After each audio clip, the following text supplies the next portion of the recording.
Hello everyone, सबैजनालाई good morning. आज चाहिँ म सोलुखुम्बु सलेरदेखि काठमाडौँको यात्रामा छु। म चाहिँ अघि बिहान 5 बजे नै रिमझिममा गाडी चढेर आएको थिएँ। अनि पत्ताले आइपुग्दाखेरि चाहिँ 6:30 पनि बजेको रहेछ। ठ्याक्कै उज्यालो पनि भयो। अनि पत्ताले अरू बेला नै त्यस्तो राम्रो ठाउँ, एकदम मुड फ्रेस हुने ठाउँ, रमणीय ठाउँ, त्यही माथि हिजो चाहिँ हिउँ परेको रहेछ। अनि म चाहिँ हिउँ देखेपछि मुड पनि फ्रेस भइहालेँ, भोमिट पनि सबै रोकेँ, आफै भिडियो पनि बनाएँ। अनि त्यसपछि त्यतिले मात्रै नपुगेर मैले गुरुलाई रोक्न लगाएँ।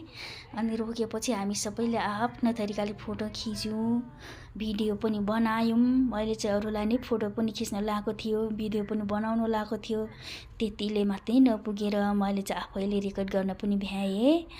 अनि यस्तो चिसोमा चिप्लो पनि त्यस्तै थियो, तर त्यो चिसोलाई नै बिर्सेर हामी चाहिँ रमाउनतिर लाग्यौँ सबैजना। मुड फ्रेस पनि भयो।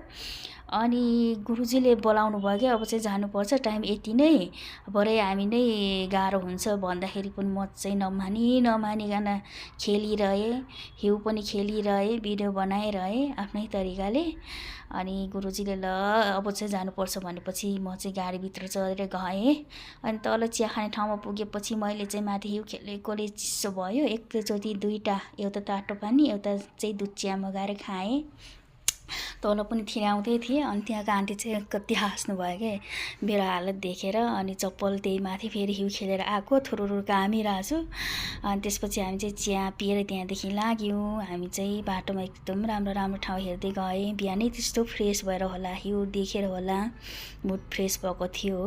जाँदाखेरि पनि के भिडियो रेकर्ड गर्दै गएँ म चाहिँ। अनि खाना खाने ठाउँमा खुर्कोटमा आइपुगेपछि मैले चाहिँ चिकन खाना मगाएँ।